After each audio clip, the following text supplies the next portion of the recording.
Eu aqui sou fiel depositário. Depois eu vou te mostrar o nosso salão. Aqui nós recebemos mercadorias, só mercadorias importadas. E as empresas que vão necessitando, vai fazendo a retirada, vai fazendo a nacionalização. E é uma vida. Aqui nós estamos em contato com muita gente de fora, né? De muitas nacionalidades, argentinos, mexicanos, italianos. Então a gente tem que ter um certo contato, assim, misturar um pouco as línguas para ter o sucesso na atividade. Mas é muito bom. O trabalho é bom demais. Eu só vou pendurar chuteira quando eles não quiserem mais. Mas enquanto estiver nativa, vamos trabalhar. É muito bom. É bom para a saúde. É bom. Eu vou só chutar. Franca, quanto poderia ter de habitantes? Vou chutar, hein? Não, mas... Uns 30 mil. No máximo. Por aí. Ou acho que nem isso. É capaz de não ter Nem isso, tá entendendo? Hoje não, hoje é uma cidade que praticamente nós estamos nos 300 mil. E o delineamento da cidade, eu vou citar quando eu tinha 10 anos de idade. Isso em 1942, 1932. 32, na época da Revolução. Época da Revolução. Porque eu sou de 22, então com mais 10, 32. Então, o que consistia a Franca? Franca, nós tínhamos a estrada de ferro, que é na estação, né? Que vinha a estrada de ferro nativa antigamente. Então, além da estrada de ferro, lá não tinha nada. Então, isso aí que é muito assim, não sabe. Então, nós temos ali o início da Vila Nova ali, né? Que é a Getúlio Vargas ali, não tinha Avenida Brasil. Então, para o senhor ir na Capelinha, a Capelinha existia, era chão duro. Tá entendendo? E a pé? E a pé. É como eu estou dizendo, o ônibus surgiu só naquela época, lá não tinha. Mas Franca e aqui era. a Santa Rita, aquele lado ali? Então, não tinha. Não. A entrada da cidade o senhor está vendo ali onde hoje não tinha ônibus entre uma cidade e outra, era de trem. Eu moro aqui eu atualmente estou morando aqui no Jardim Veneza, que antigamente, que é a Geobra, onde descarregava o esgoto ali embaixo. Ali era a chácara do meu sogro, do Dargiso Lima. Hoje é um bairro muito chique. Ali no Parque Progresso não existia nada, era a estrada que ia para Batatá, estrada de terra. E essa estrada passava nas terras do meu sogro.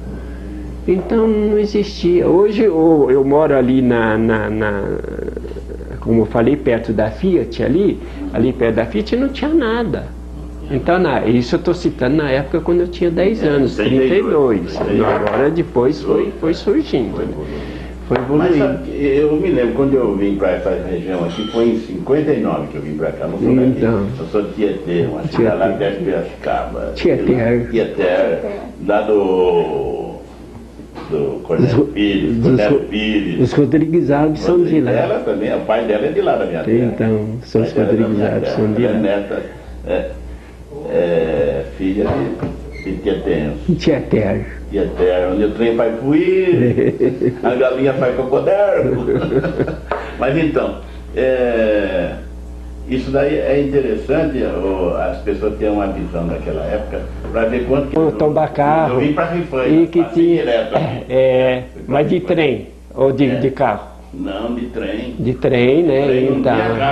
Então, de trem, Passava na Boa Sorte. Passava na Boa Sorte, parando por toda parte. E a máquina, aquelas fagulhas que queimava a roupa. Maria Fumaça. Não tinha esse negócio de ônibus ligando cidade para interurbano, não tinha. E o que é hoje? Hoje foi desativado. Então que pena, né? Foi desativado. Não entendo. Não dá para entender. Não dá para entender. Mas parece que está querendo voltar, né? Está vendo uma reação agora. As ferrovias. Então, se eu falar sobre isso aí, acho que seria interessante, o que você acha? Sobre a estação? Não, sobre a situação. Sou eu. E vai ficando. Até deixa eu te mostrar. Bom, essa sua pergunta, o que eu posso falar para a juventude de hoje? Eu penso assim, usando de percentagem, que hoje está tudo muito mais fácil para a juventude estudar. Tudo muito mais fácil. Televisão está aí, informática está aqui, está tudo muito mais fácil. Agora, o que ainda existe? É a boa vontade. E, ao par de tudo que tem de bom para se aprender, para estudar, tem de mal também para fazer. E o que a mocidade faz? Vai para o mais fácil, né? Eu vejo, eu estou com 3 netos adultos lá, a gente fala, meus filhos, isso. Ah, vou, mas se eu não aproveitar agora, onde que eu vou aproveitar? Então, o que eu vou fazer? Então, é como, está tudo mais fácil, tudo. Hoje não precisa ter dinheiro para estudar, não. Hoje está.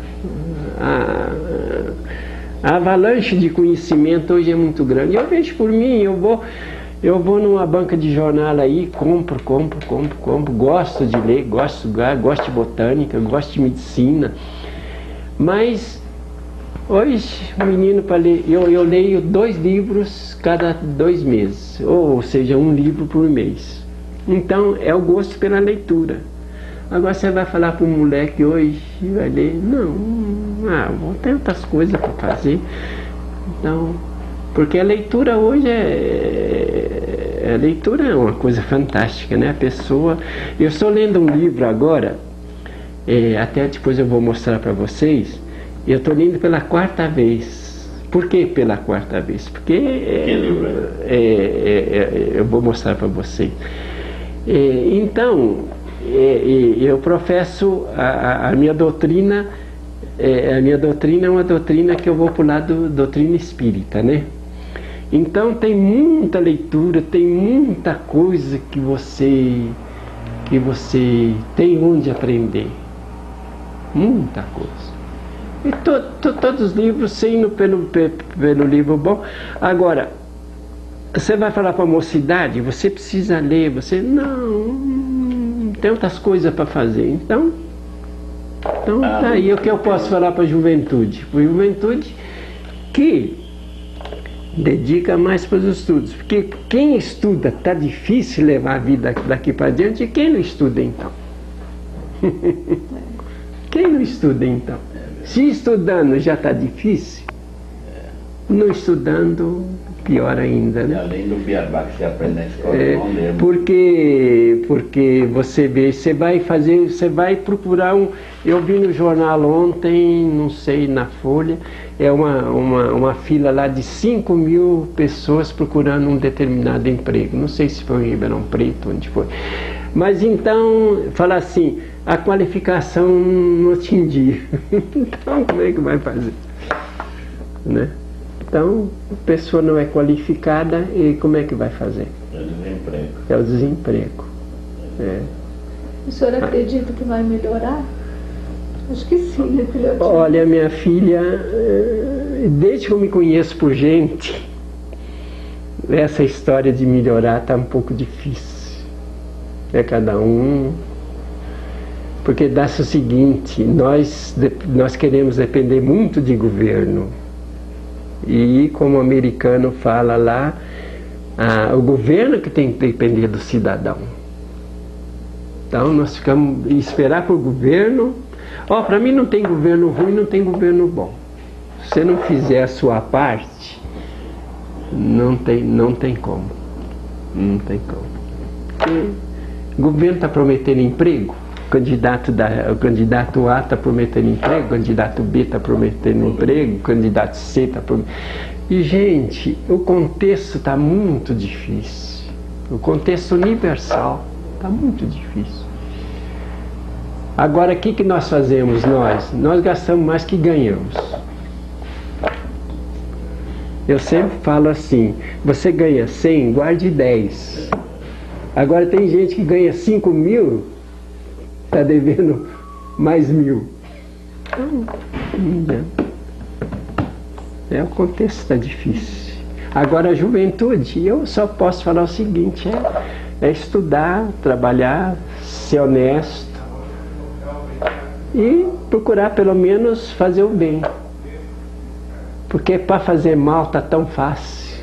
Você vê aí que o vizinho nosso aqui está montando uma boate ali, ó. Então, é mais um... E você vai ver, vai ficar cheio de gente.